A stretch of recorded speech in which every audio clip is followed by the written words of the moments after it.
Today, I wanted to chat to you about something that I am quite passionate about. It's the 5 love languages, and today is Thrive in Love.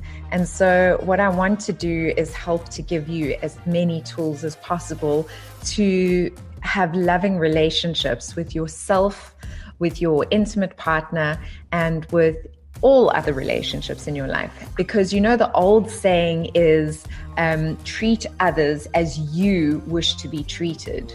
I think that is very incorrect. I think we need to treat others as they wish to be treated, because we are all individuals. So all of us will have a primary love language, and then we've got secondary, third, fourth, and fifth.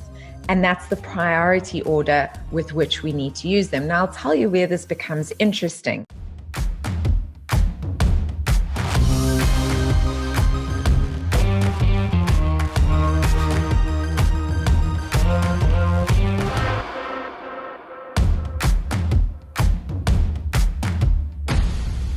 Hi, everybody. How are you all doing today? How was your weekend? I hope that you had a lovely weekend. I know that many different faiths were celebrating this weekend. We had Passover, we had Easter weekend, and I know in lockdown that this might have seemed like not a very happy time because a lot of people were in lockdown. But I've been receiving so many beautiful photographs from everywhere of people celebrating in absolutely gorgeous ways with family and friends. So how was your time? I hope that it was good. Let me know.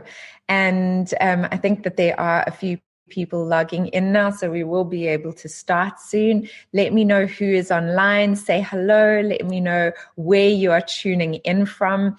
I always love seeing the different parts of the world that people do tune in from. So please do let me know where you're tuning in from.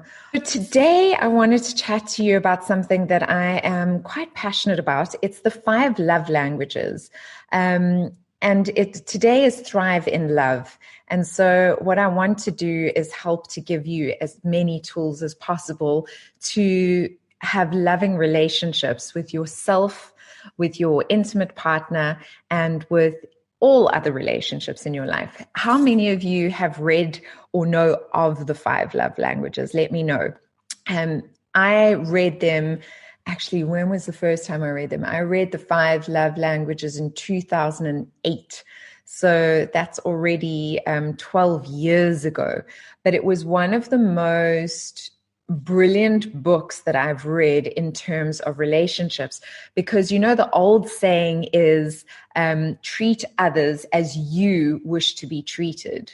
I think that is very incorrect. I think we need to treat others as they wish to be treated, because we are all individuals. We have our own wants, our own needs, our own desires. And so if we're always treating others as we wish to be treated, we're not respecting the other. Does that make sense to you guys? Because I think that this is what this entire conversation today is going to be based on. You are welcome to ask me questions at any point throughout this. I am here to interact with you guys during the session. But when I read the 5 love languages, the basis for it is that all of us give and receive love in 5 ways. So we've got words of affirmation. So words of affirmation are any words that affirm somebody's adoration, love, affection to you. So they can be gratitude. Thank you for what you do in my life. You bring me so much joy into my life.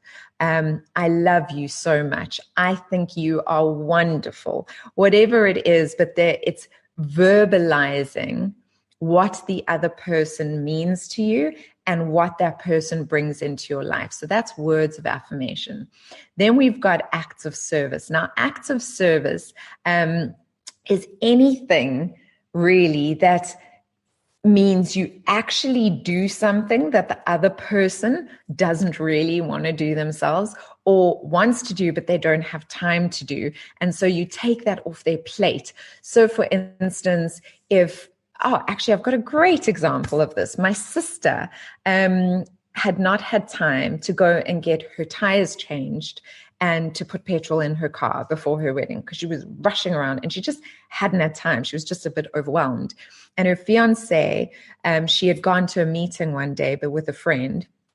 And when she got back, her fiance had taken her car. He had gotten all the tires changed for her and he had filled the car up with petrol.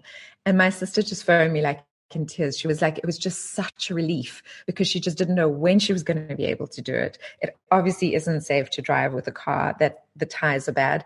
And so it was such a beautiful act of service. It was a show of his love for her. Another great example of acts of service is the guy who wrote this book. He actually said he hated vacuuming. And when he was young, his mom used to make him vacuum every weekend and he hated it. And he was like, when I grow up, I'm going to marry someone and I'm never going to have to vacuum another house again. And of course, he married a woman whose love language was acts of service. And so although he hated vacuuming, he vacuumed the house every Saturday because he knew how much it meant to her to just have that one thing taken off her plate because she had so much on her plate already. So that's acts of service. Then we've got giving gifts.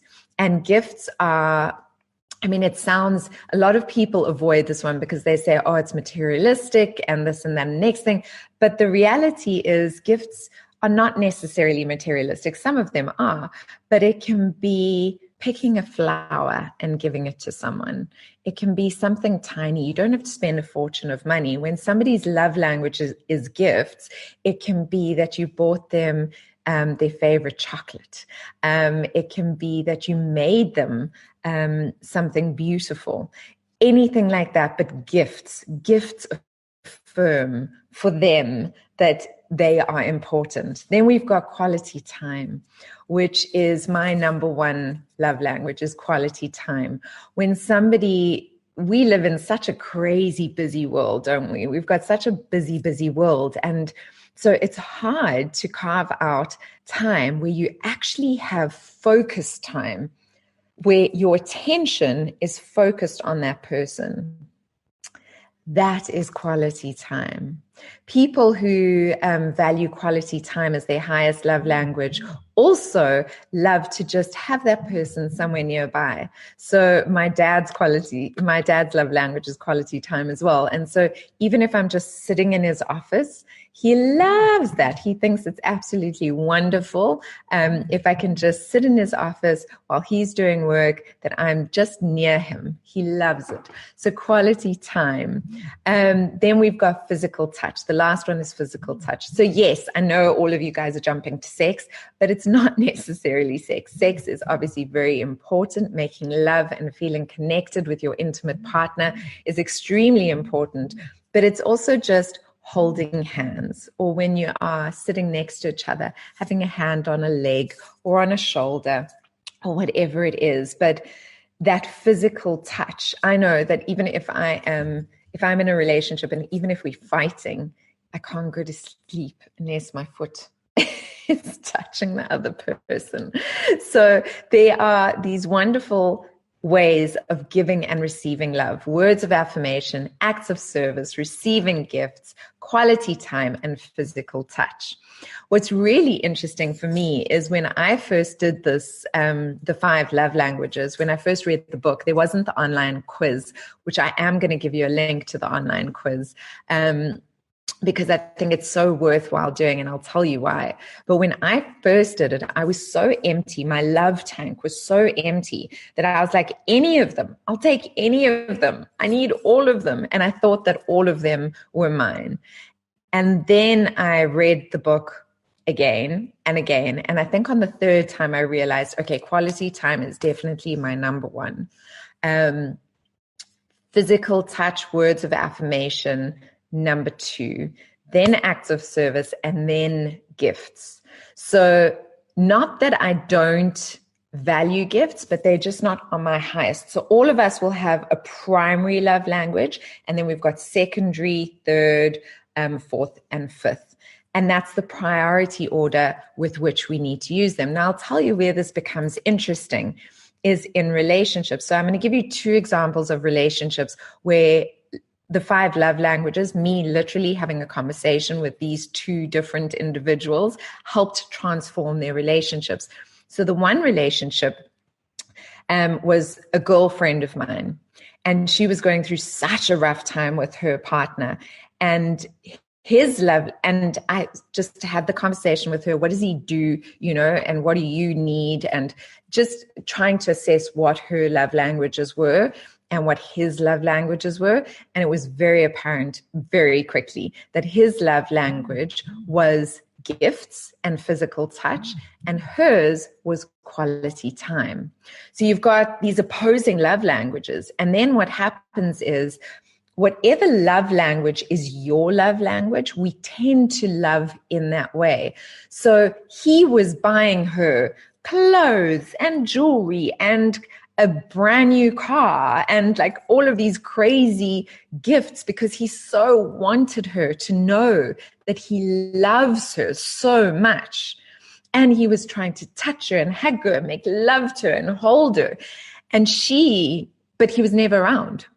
He was never around because he was a complete workaholic.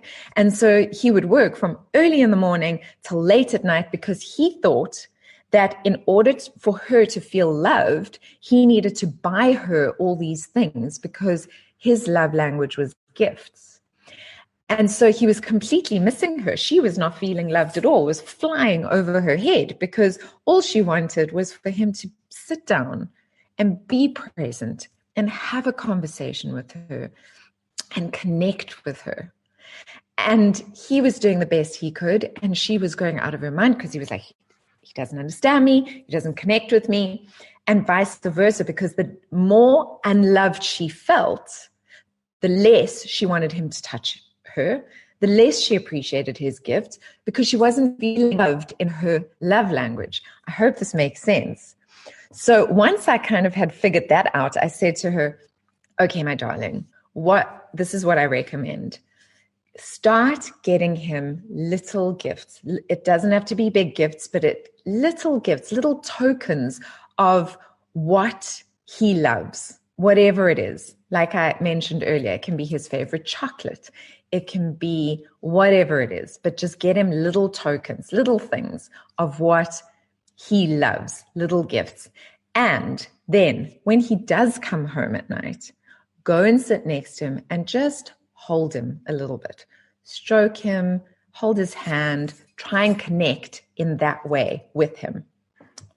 And then when you are able to, when you find the space, say to him, my love, the thing that makes me feel most loved by you is when you spend uninterrupted time with me, where we can just talk and connect. That is the thing that I love the most.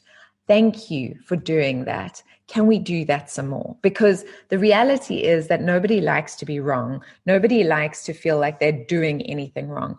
So you always need to show appreciation first. So look at the things that they do. I'm so grateful for the beautiful gifts that you give me. I'm so grateful that you always want to touch and hold me. I so appreciate it. And I also appreciate when you spend time with me uninterrupted. In fact, that's the thing that makes me feel loved the most. So thank you. If we can do more of that, I would really appreciate it. So that's what I told her to do. Then my other friend, he was having a long distance relationship, and his love language is words of affirmation. Hands down, he needs praise and he needs words of affirmation to make him feel validated and loved. It's his love language. His girlfriend's love language was quality time. Now you can imagine how challenging this is if you're having a long distance relationship and your love language is quality time. So he was like, I think we've been going for 3 years, but the relationship is just, I think it's coming to an end because we're fighting so much. And so obviously I had the conversation with him. I dug in a little bit deeper. And this was my suggestion to him. I said to him, what I think you should do, what I recommend you to do is carve out a specific time every day or every second day, if you can't do it every day, where you actually have a video call, specifically a video call, not a phone call, a video call with your girlfriend, and give her that undivided attention, that quality time. Spend that time with her, undivided attention. And at the end of it, let her know what you need as well. Say, I realize that I haven't been spending the time that you deserve and that you need in order for you to feel valued and loved. And I love you so much. So I want to spend that time with you. I really appreciate it when you tell me that you love me. And I really appreciate it when you tell me what you like about me. And I know this is so vulnerable and awkward, but I love you and I want to make this relationship work. So I'm sharing this with you with the hope that you'll meet me here, because I really do want our relationship to work. So what happened with both of those relationships is the first one, it was like 3 months later, and she said to me, you cannot believe how my relationship has changed. We are making love all the time. We are going away on weekends. It is fantastic. I was like, yay, this is amazing, amazing, amazing news. And then I spoke to him, and that took a little bit longer. But 6 months after we had had that conversation, they made the decision she was going to immigrate to South Africa to be here with him. And they are still together today, and they have an amazing relationship. And he watches to make sure that he makes the time to spend quality time with her, because he knows that that's what she needs. And she makes sure that she affirms him verbally, because she knows that's what he needs. Does all of this make sense? Guys, give me a thumbs up if this makes sense, or a heart, so that I know that you're understanding and that you are following and that it all makes sense. So I hope that you guys are getting that, and that it makes sense and that it is helpful. Now, there's 2 things that I think are important. There's the love languages, doing the love languages for yourself so that you know what your love languages are. Because by you knowing, I see hearts coming up. Okay, great. Because then if you know what your own love language is, then you can fill up your own tank. What do I mean by that? If my love language is quality time, then what I can do is I can set aside a certain amount of time a week that is just for me, by myself, investing in me, because that is quality time with myself. If receiving gifts is my love language, I can make sure that every week I go out of my way to get myself a little gift, a little treat. Listen, I think we should be doing all of them, but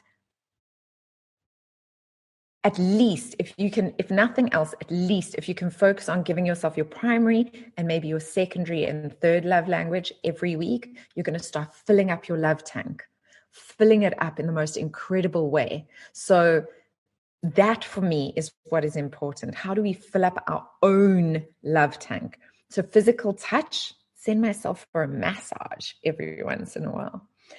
Words of affirmation, use affirmations. Robin Banks has a beautiful affirmation. I am brilliant. I am bright. I'm a radiant being of light.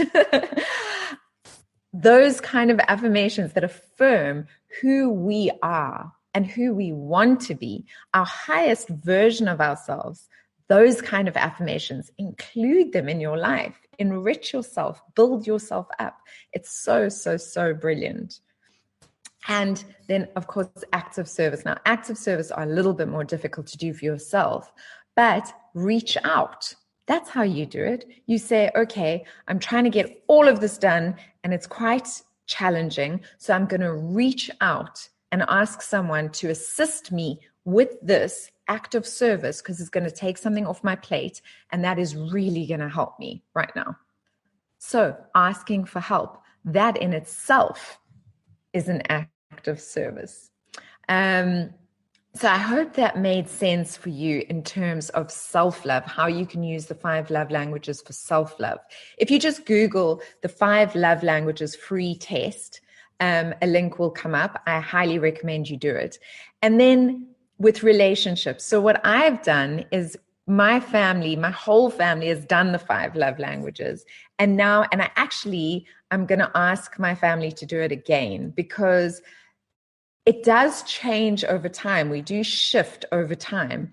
But ask the people in your life, the important people in your life, ask them to do the 5 love languages. Because if you do that, you will know how to love them better. Not love the way you need to be loved, but love in the way they need to be loved. So for instance, with my dad, his is quality time. And so what do? I make sure that I spend some quality time with him, because I know that means something to him. My mom's is quality time and acts of service. And so when I'm at the house, I will cook dinner sometimes for her, because that takes something off her plate. Or I will offer to go to the shops for her so that she doesn't have to go to the shops. But I will try to do something for her, and then obviously to spend some time. And that can also just be, like I said, having a conversation where it's just uninterrupted and it's just the two of you. It's so important. And you don't have to just do it with your family. You can do it with your friends as well.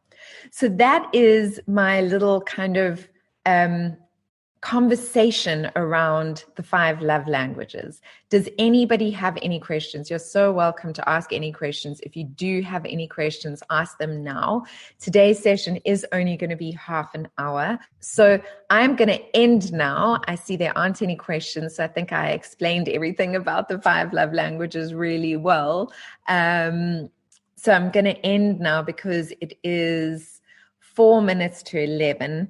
And we know what happens at 11 a.m. 11 a.m. is the time that we go outside. So 11 a.m. in South Africa is the time, I don't know, I know we've got people tuning in from London, from Europe, from South Africa, from France, from all over the world. I see you guys all there. Thank you for tuning in.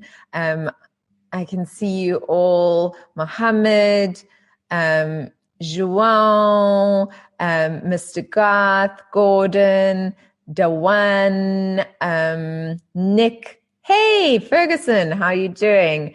Miss Lovefire, Sergio, Calvo, Stefano, Rob, Badical, Tamsin, Zandi, Mama Mia, my mama, Bruce, Anthony, so many people tuning in from all over the place. At 11 a.m. in South Africa is the time that the most people are awake in the entire world. So how I did that was I researched how many people are online at the same time. What is the time that the most people are online at the same time?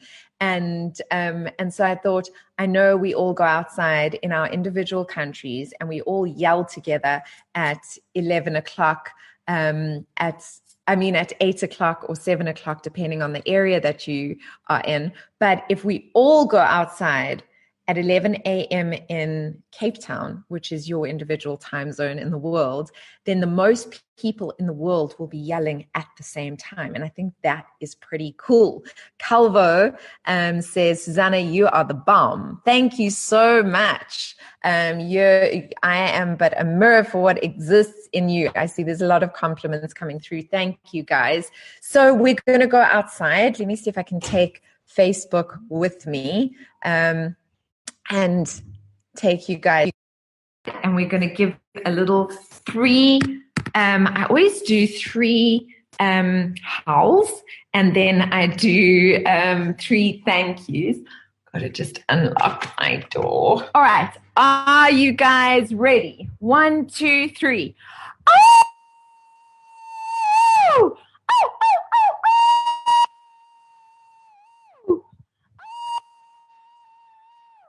Thank you, thank you, thank you. And when we did this on Friday. I don't know if you guys remember, but a police van drove past just at that time. So it was actually perfect. I got to thank some of the people that are actually doing amazing things to help us through this challenging time. So thank you so much, everyone, for tuning in today. I really appreciate it. Please remember to check out the 5 love languages. It's absolutely free. I have found it has helped me profoundly in my relationships. So I hope that it helps you as well. I'd love your feedback as well. Let me know if you do try it out, how it works for you. And if you've got any questions, please do get in touch. Okay, guys, I will see you all later. Much love.